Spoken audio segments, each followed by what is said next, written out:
Hey, how's it going? I'm Ben Brown.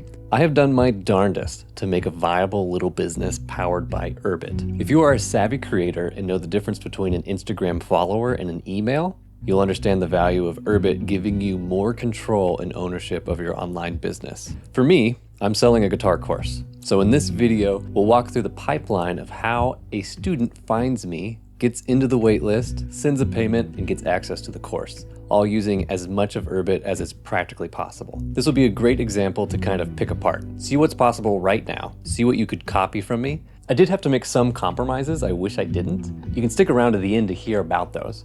I actually hope other Urbit developers will watch this so we can discuss the difference between the compromises I made out of ignorance versus the limitations of Urbit today. Okay, let's pop in. I'm staring here at the waitlist. So this is produced from my Urbit. It's using an app called Hawk. We'll dig into it, but for all intents and purposes, like, we can just believe those things are the same thing. Urbit and Hawk are the same thing for this discussion.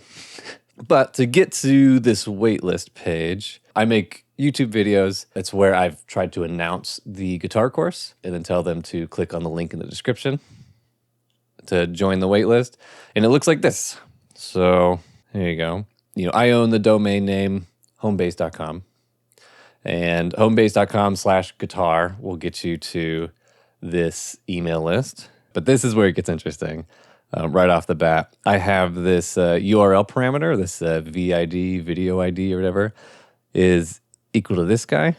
If you look at it, this matches the ID of the video. Is that clear? Each video gets its own ID. And so I have placed it inside of this waitlist thing. So what's going on with that? Well, if you click it, extended the URL a little bit, but it's kept this. And so what happens is somebody will, enter in their email, they'll join, and they'll get like a, awesome, you're on the wait list. Great, great, great. But let me show you what is on the back end. So this is what other people will see whenever they go there. When I go there, I have this. And so I'll blur this out, but I have inside of this page is all of the people who have subscribed. And then here's what's really neat. See this ID? That's that same, this is the ID of that particular YouTube video. When an email comes in, it just goes ahead and it saves that email, puts it on this page, and then it grabs the URL parameter of the video ID. It just increments this number and tells me the last time this got updated. So this is cool. This is really cool for really basic metric tracking.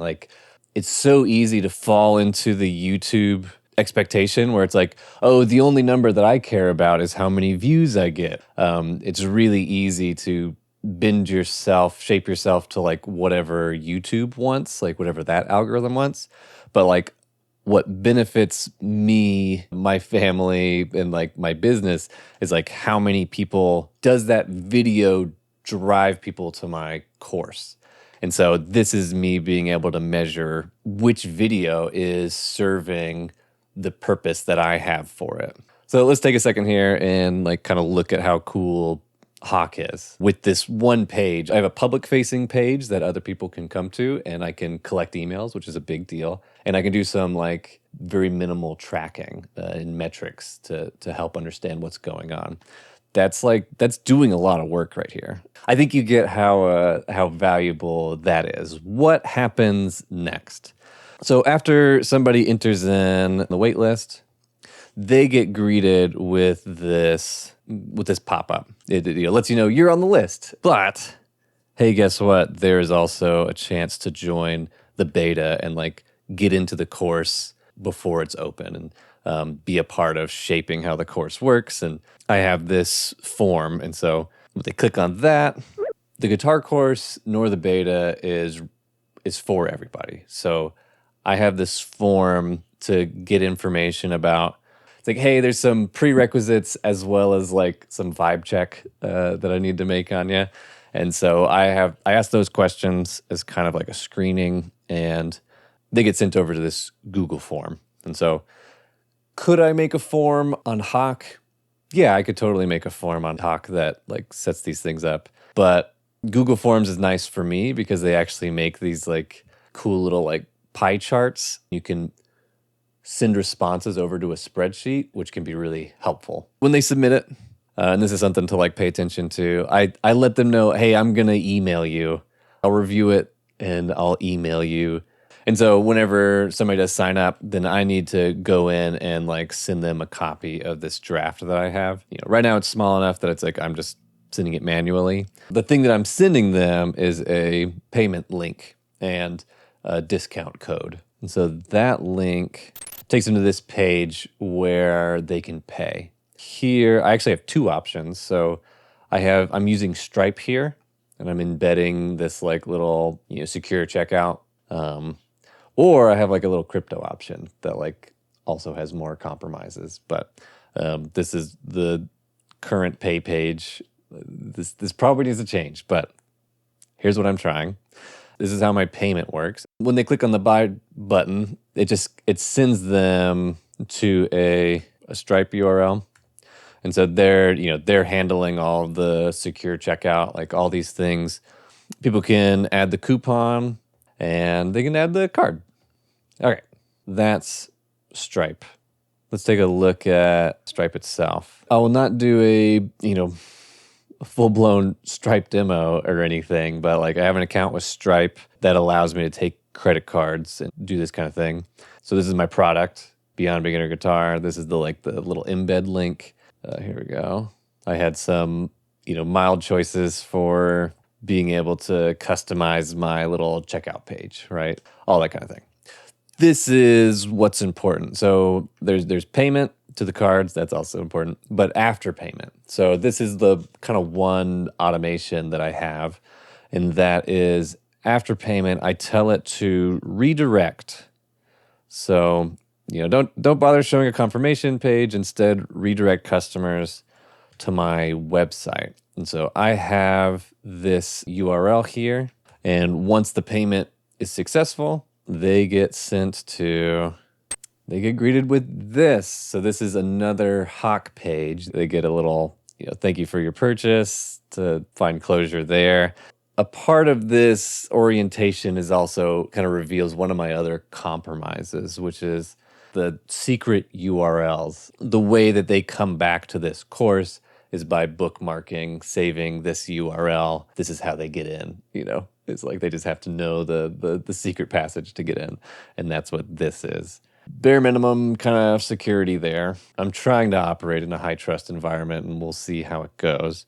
But Urbit would be amazing if everybody had an Urbit, because that means I could gate the permissions based off of which Urbit name I have given permission to be in there.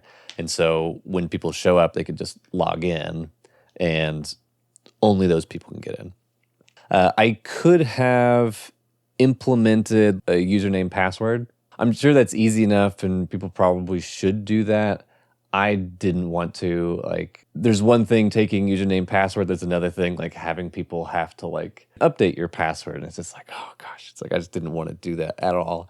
I had some other ideas, but this is the one that kind of made sense, which was I made a secret URL. Yep, that's my moat, that's my security.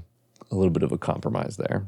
But if you haven't seen it yet, let me go back here and show you what one of these lessons are. The lesson is the videos. And so I have a YouTube video embedded on the top. I use Markdown essentially to write up a few things about it. I can even do little charts and things. And yeah, that makes it up. And then buttons to go to the next lessons. Oh, there's the virtual guitar over here. This version is not working. I'll show that in a second. But yeah, this is what my lessons are, and that's the course. Here's what's if you could just take a second, this is, I have total control over this, and the only person that I'm splitting money with is the payment processor. It's just Stripe. Feels pretty good, it's this is my guitar course. Here's just a direct, it's I have this thing, if you want it, pay me, and then I'll get you in. And that's a direct path to like the audience or the people that I want to add value to. That is my guitar course. So I found a way to try to be as Urbity as possible. This setup means like I communicate through email. That's one of my big compromises. I communicate through email. Google is still a pretty good part of it, the form and the emailing of stuff.